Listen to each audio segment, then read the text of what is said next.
Good to see you, and I missed you today. How you been, man? Muy bonito. O sea, está muy That's very important. Estuvimos ahí, ya sabes, por todo. Cansamos que vamos aquí ya, los viernes de la noche calientes. But you, I don't like it, but I have to taste it. Todo chido, se la pasamos a veces, corrimos mucho. Ya la verdad, fuimos del martes a domingo. Ya fue pinche sábado, así como ya se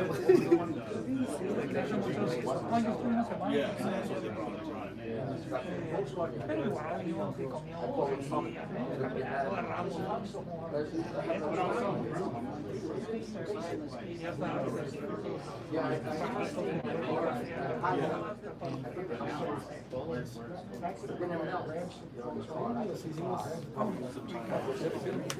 ¿Vos estás acá tomando frutas? The reporter of the century. And you too.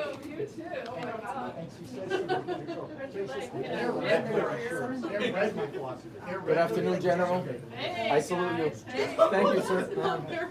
You couldn't find a different background. He's used to hearing that. We've seen, I have I'm working 42 on it. pictures of you standing Yeah. at the same podium. Yeah, they're all bad, Howie. Yeah. Oh, no. Terrible. I have some nice pictures of you, by Must the be the way. photographer. Am I gonna mess with anything here, or do you want me to? I have that little microphone on the side of you, be careful, on your left Yeah, hand. that is. No, not that one. I don't know who that is. Good afternoon, everyone. I'm Attorney General Kris. Thanks for joining us. I know that by now suing the Trump administration might seem like business as usual from this office. This is our 13th lawsuit against the administration. But let me be very clear. This is not business as usual. This is a necessary response to an administration that continues to operate far outside the bounds of the law and the Constitution. We are facing an unprecedented and lawless presidency, one that has made a habit over the last 3 months of disregarding the separation of powers and ignoring the two other co-equal branches of government. From environmental policy to education and public health, President Trump has turned the federal government into chaos at the expense of Arizona families, public employees, states' rights, and the rule of law. Now, that chaos is affecting the private sector too. Donald Trump's insane tariff scheme, which his administration has attempted to unilaterally implement, is not just economically reckless. The president has absolutely no legal authority to issue these tariffs.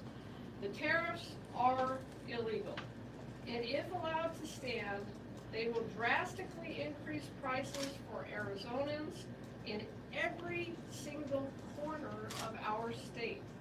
Even worse, the administration's on again, off again, herky-jerky approach to announcing and withdrawing these tariffs has injected massive uncertainty into the global markets. That chaos has helped push the stock market to its worst April since 1932, when our country was in the throes of the Great Depression. That is not a coincidence. It's the cost our country is paying for having a president hell-bent on governing outside the bounds of the law rather than staying true to the oath of office that he took and to our Constitution.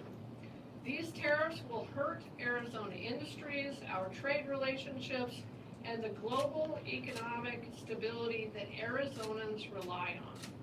From ranchers and farmers to manufacturers and small businesses. The damage is not theoretical. It is happening in real time. The ripple effects are already starting to show.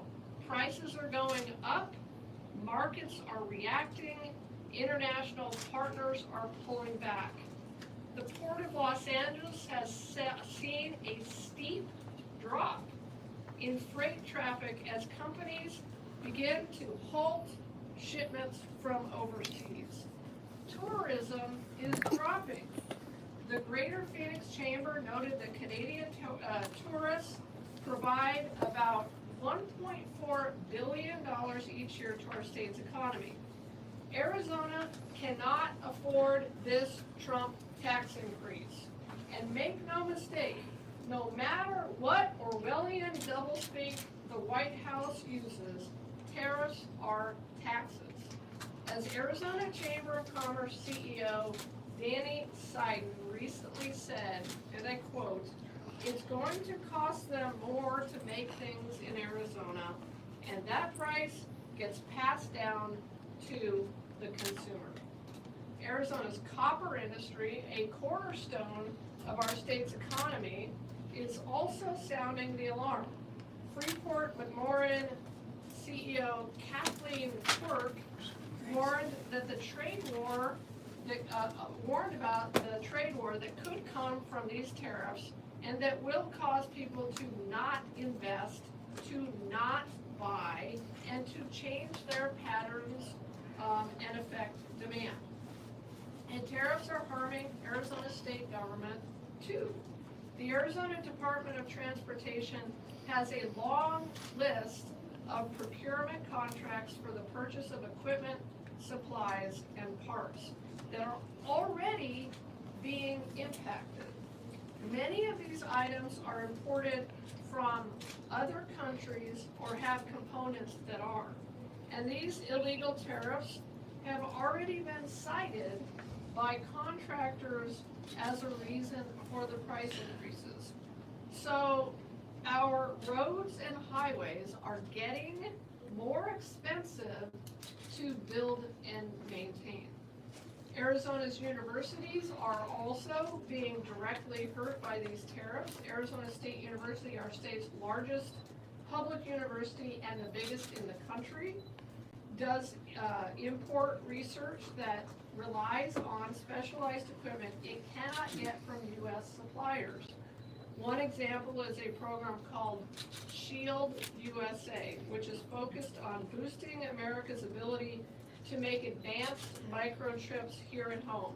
If these tariffs go into full effect, that project alone could face up to $1.4 million in extra costs. That's not just wasteful, it undermines the very goal of making the U.S. more competitive and secure when it comes to critical technology. That's why my office has once again stepped in. As Arizona's Chief Law Enforcement Officer, I will not stand by while the federal government imposes policies that harm our economy, violates the Constitution, and ignores the limits of executive power. This lawsuit is about protecting Arizonans and businesses at large and small. It is about defending our constitutional system, and it's about reminding this administration yet again that no one, not even the President of the United States, is above the law. And now I am pleased to turn it over to Bill Sandwick of Copper State Coffee, Coffee Star Coffee, to detail the impacts that he is seeing from this insanity. Bill, come on forward. Please. Now we're with her. No, okay. Not my choice. Now remember, short, outrageous sound bites. Oh, absolutely. I'm ready. My name again is Bill Sandwick. I own Copper Star Coffee here in Central Phoenix. The newly imposed Trump administration tariffs are going to decimate small business and cool our economy. This is effectively taxation without representation. The executive branch has no authority to impose an import tax on its citizens. I've been in the restaurant industry for 37 years, and this is going to cost us, and it's going to cost our customers. Some of us aren't going to make it. The industry is certainly going to contract in the next 4 to 5 years. Small businesses like mine are going to be the first to feel the pinch. restaurants are notorious for operating on thin margins. We do not have the ability to raise capital like large corporations do, where they can sell stock and sell bonds to get through tough times. These new taxes are going to be too much to absorb, and they'll have to be passed on to our customers, and Arizonans are going to pay more. Our independent coffee house in Central Phoenix, our primary ingredient is grown around the world in climates that the United States cannot onshore. Our specialty equipment is not built in the United States and cannot be manufactured anytime within the next 4 or 5 years, even if we started building the plants today. While we buy local as much as we can, we produce many of our products in-house, the prices on many of our goods have already gone up. We make our own chai from scratch. I buy about $5,000 a year worth of cardamom, cinnamon, and other spices. Agriculture goods coming out of India are now being tariffed at a rate of 47%. That's now going to cost me $7,500 a year, $2,500 directly to the profit line of my small business. So many of our fresh vegetables are grown in Mexico and Latin America. While the Southwest produces a lot of these crops, we rely on foreign countries to make up the difference during the summer and winter months when it's the opposite season. Think about your local Italian, Mexican, or Asian restaurant. These family-owned businesses rely on specialty ingredients from their motherlands. Think about seaweed, pepperoni, prosciutto, parmesan, chilies. The list goes on and on, all being tariffed, taxed at a rate of 10 to 125%. More broadly, the restaurant industry is entering into an immediate growth freeze and a subsequent contraction. The cost to furnish a small kitchen these days is in excess of $200,000 to $500,000. With the tariffs, that's going to escalate to $300,000 to $750,000, and that's going to price out independent operators out of expansion. Corporate restaurants are not going to want to spend the extra 40 to 50% opening a new location because it's simply going to take too long to recoup those startup costs. So those growth opportunities that we were having, we will no longer be adding new jobs to the Arizona. And let me be clear, these are all the direct costs that have already incurred and that are incurring as we're talking right now. We're not even talking about the hidden costs or the input costs or parts that might be coming. I recently purchased an ice machine, Manitowoc ice machine, made in America. They have a global supply chain, although they try to focus on American, and that's why I've only ever bought theirs. Ice machine was $8,000, and if that compressor comes out of China, that's now a $10,000 ice machine. We're talking about dramatic increases in the prices of equipment and goods. I was born and raised in Arizona. This is bad for business. This is bad for our economy. And I applaud the Attorney General for standing up for Arizonans. All right, be happy to take any questions, and I'm sure Bill would too, but.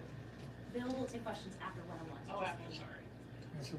You don't want to come up first and explain the price of coffee, the price of tea in China? Well, I know, but I'm hungry now, so, I don't know about you guys. We were just going to serve something. We've been hinting all along. We still have the press conference at his I place. didn't know I was allowed to feed you. Hey, But anyway, go let's ahead. talk. Okay, this is number 13 Yep. of 272 to come, I figure, over the next 18 months. It seems, well, first of all, I notice you've got fewer co-plaintiffs this time than you've had in prior ones. Are some of the Democratic attorneys general about fed up with doing this? I mean, you've had up to 23. I think you're down to 14 today. Why fewer plaintiffs? So we've actually had at least one other, if not more than that, with this many AGs and states on it. I think this is a healthy number of states to be on this lawsuit.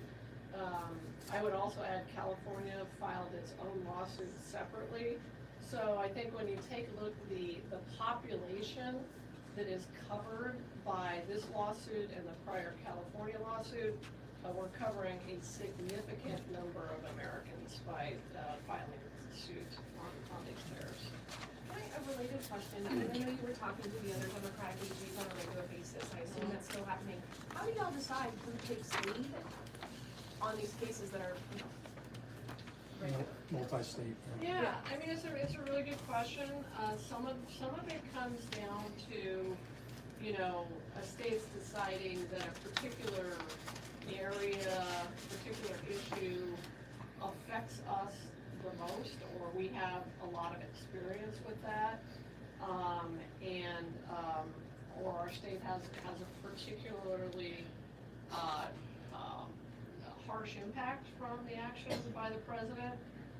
Some of it comes down to resources and who is at that moment in a position to file the lawsuit or do the lawsuit. I actually did some of the planning for this lawsuit with Dan Rayfield when I was in Oregon at a town hall up there with him. About 3 weeks ago, we started talking about this lawsuit, we both felt very passionately about it. I know that our state is going to be dramatically impacted. I mean, I didn't mention this in my opening comments, but as soon as we started to get serious about this, and not long after the tariffs were announced, I started calling utility executives in Arizona and surveying them about whether or not these impacts are going to impact them, and whether or not they are going to have to raise rates as a result of these. And while none of them wanted to go on the record about it, and we'll see if you can get them to go on the record, all of them, not a single utility CEO told me that they didn't think their utility was going to be impacted by this, and that rates wouldn't go up as a result of it. So what do I mean by that? Well, some utilities still use wood for their poles. Wood comes from Canada. That wood comes from Canada. All utilities buy transformers. Almost all of those transformers come from Europe or Central or South America. Every utility uses, now basically every utility is buying solar panels. Where do solar panels by and large come from right now?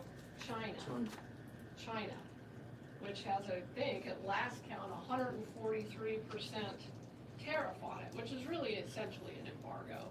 I mean, you cannot import products from China anymore with that level of a tariff. So those are the kinds of real world impacts that our businesses in Arizona are going to face. I also spoke with the Fresh Produce Association, and we have a tomato industry that is vibrant in Nogales.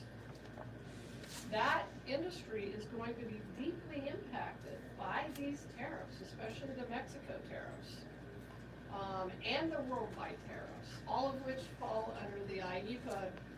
His alleged use of IEEPA, which we allege is illegal to try to accomplish. Okay, I made the mistake of reading the 38 pages this morning. Okay. You admit there, you and your colleagues admit, that there are circumstances under which trade imbalances can be addressed. Currency manipulation, which we know China's been guilty of, can be addressed through tariffs. So where exactly, given that he's talking trade imbalances, he's talking about unfair, he hasn't specifically mentioned dumping, but that's also permissive for going ahead and enacting tariffs. So exactly where has he crossed the line? Because there seems to be evidence of at least some of these things occurring elsewhere. Well, first of all, a couple of reasons. Number one, yes, you're right. There are narrow exceptions that in which Congress has delegated to the president or has allowed through statute for him or her to engage in tariffs. But number one, the president is not using any of those statutes to do these tariffs. He's using IEEPA. Number two, even if he was using those statutes to engage in these tariffs, there are strict parameters and prerequisites that he must meet before he does them. Number three, there are strict time limits on those tariffs that are in those statutes. So it's not really a mystery to see why he chose IEEPA to try to do these tariffs under, because it doesn't have any of those requirements. That being said, no president, and I think this is really important, no president has ever used IEEPA to try to impose a tariff. Why is that? Because IEPA doesn't even mention the tariff authority. So, there's no mention in IEPA of the ability of a president to engage in tariffs. It's language that is largely referred to and used to engage in things like sanctions or embargoes, but nowhere does it say that he can use tariffs. And even if you assumed, and we do not, that IEPA could be used for tariffs, it also has a triggering event that says that it can only be used for unusual and extraordinary threat. And then further case law says that whenever a president is engaging in tariffs, the tariff has to have some relationship to the threat or to the emergency that the president is trying to address. And there's no articulation in the president's executive orders and actions that draws a line between these insane tariffs and the alleged emergency that they are claiming. Can you clarify, are these, the lawsuit, is it against all the tariffs, or some of them are paused? So how does that matter or affect the case? Yeah, so the lawsuit itself is against what we call the IEPA tariffs. And those tariffs are the Canada tariff, the Mexico tariff, the China tariff, and the worldwide tariff. Obviously, part of the problem here is it's an incredibly confusing patchwork of tariffs that he has created with this sort of herky-jerky on and off approach to doing them. But all of those tariffs are the tariffs that are being done under IEPA, and those are the ones that we are challenging. Aren't some of those paused? Some of them are paused for 90 days, but some of them are not. And again, I think we have no idea what's going to happen in 60 or 90 days from now. But it's very clear, as Bill said, that businesses in Arizona are already feeling the effects of this because businesses have no idea how to plan. And they're already feeling the effects of the tariffs that have gone into place. So yeah, it's those tariffs that we're challenging. I guess I just wonder how that might impact the case, right? If they're not, if they have not. Standing and, something. Well, again, there's tariffs that are in place already, and this case is probably, this is a case, well, as you know, we filed it in the International Court of Trade. We've asked for a 3-judge panel, and we did not ask for a TRO, but we are asking for injunctive relief and declaratory relief. We'll see how long it takes, but, that 90-day period is going to come and go very quickly. And again, some of the tariffs are already in effect, as I understand. So you're concerned about the effect of the penguins on the islands and the Indian Ocean? Well, I mean, the fact that he slapped tariffs on an island that has only penguins is further proof that the tariffs have nothing to do with any emergency or harm that he's claiming. I mean, what have the penguins done wrong? What did they do to deserve this? There are gay penguins, do you not know that? Again, not sure what it has to do with anything, but in any case, DEI. the point is, while the penguins aren't going to feel the effect of this, Arizonans are.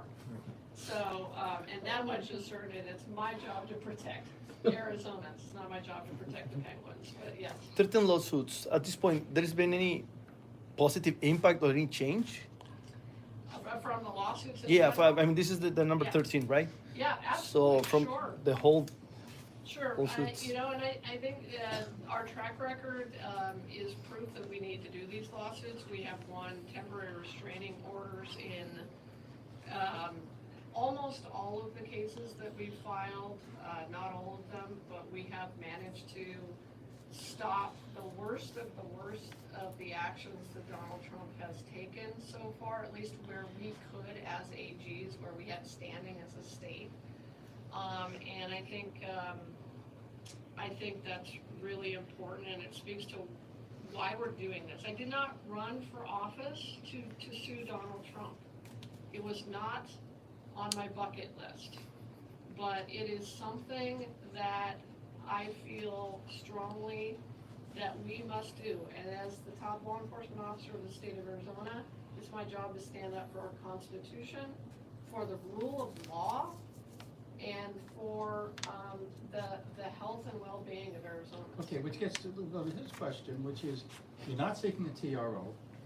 You want to go for preliminary injunction, which is going to require, briefs, counter briefs, oral arguments. So how quickly can you actually get a 3-judge panel to A, hear it, and B, decide? Yeah, we actually, we don't know for sure how quickly we can get it, although we do think that this 3-judge panel is going to take this very seriously. I think any judge in this situation understands the impending doom that our country faces as a result of these tariffs. All you have to do is look at the stock market and understand the catastrophe that this has visited on Americans. And all you have to do is listen to people like Bill and Arizona companies to understand the speeding freight train that they are up against. Which gets back, again, you're an attorney, you've got a staff full of attorneys here. How soon, and I realize international trade court is not something you guys normally deal with. Yeah.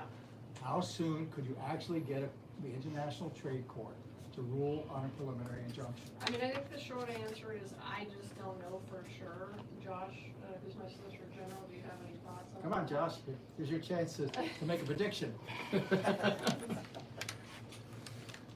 I mean, we don't know for sure. There's another case in the International Trade Court that was filed by some private plaintiffs, and there's a briefing schedule for a preliminary injunction in that case. And I think it has an hearing date around May 13th. So, I think that we'll set an expeditious briefing schedule, but so they can also consider the weighty issues here and get a decision as soon as we can. Okay. Any questions from over here? No. Barbara, sir? Actually, I'll bring Bill over so you can get sound from him later. Bill, Okay. Are you okay? Sure, with I'm that? fine, yeah, whatever. Okay. That's my big question is, because I love drinking coffee. How much was a cup of coffee, your basic cup of coffee, a few months ago, and how much is it going to be now? So coffee is one of those things. I'm lucky because I'm a very busy coffee house. And when I went and we had just about, it was January, I had sat down with my coffee roaster and just entirely unrelated to the tariffs, we locked in a contract for coffee beans. All of my coffee beans coming to the United States, unroasted, they're little green beans. My coffee beans are locked in and sitting on a dock somewhere in San Francisco in a warehouse. I am good on my price of coffee until November. And then at that point in time, I have no idea. So right now, we're just gonna ride it out. I get about 200 pounds roasted coffee a week, which represents actually 250 pounds of green coffee beans. So that's about 5 of the sacks of coffee beans every week that go through. Those are about 50-pound sacks. Right now, I'm lucky. I haven't had a coffee bean price hike. I'm more worried about all of my other inputs, my packaging, my cups. I was mentioning a minute ago that all of Kirkland, paper towels and toilet paper, they manufacture all that in Canada. And so some of these things are exempted under the U.S.-Mexico Canada Free Trade Agreement, and some of it's not.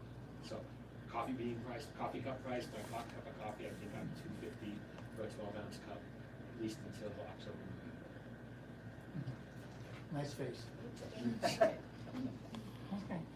other questions for Bill? The last thing I would say, in having those conversations with the utility executives, one of them told me that they literally were rushing to get batteries on the boats in China, as many batteries as they could on a boat in China, as fast as they could, so that they could get it here before the tariffs go into place. I think he said that they got about 1/3 of the batteries on the boat. They weren't sure about the rest of the project.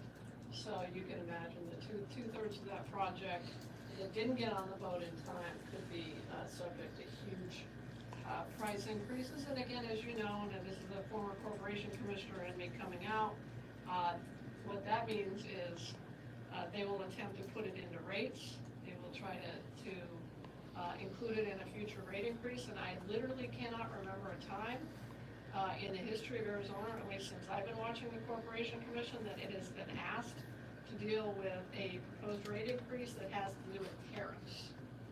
Extremely, extremely unprecedented. So, all right, guys, thank you very much. I appreciate it.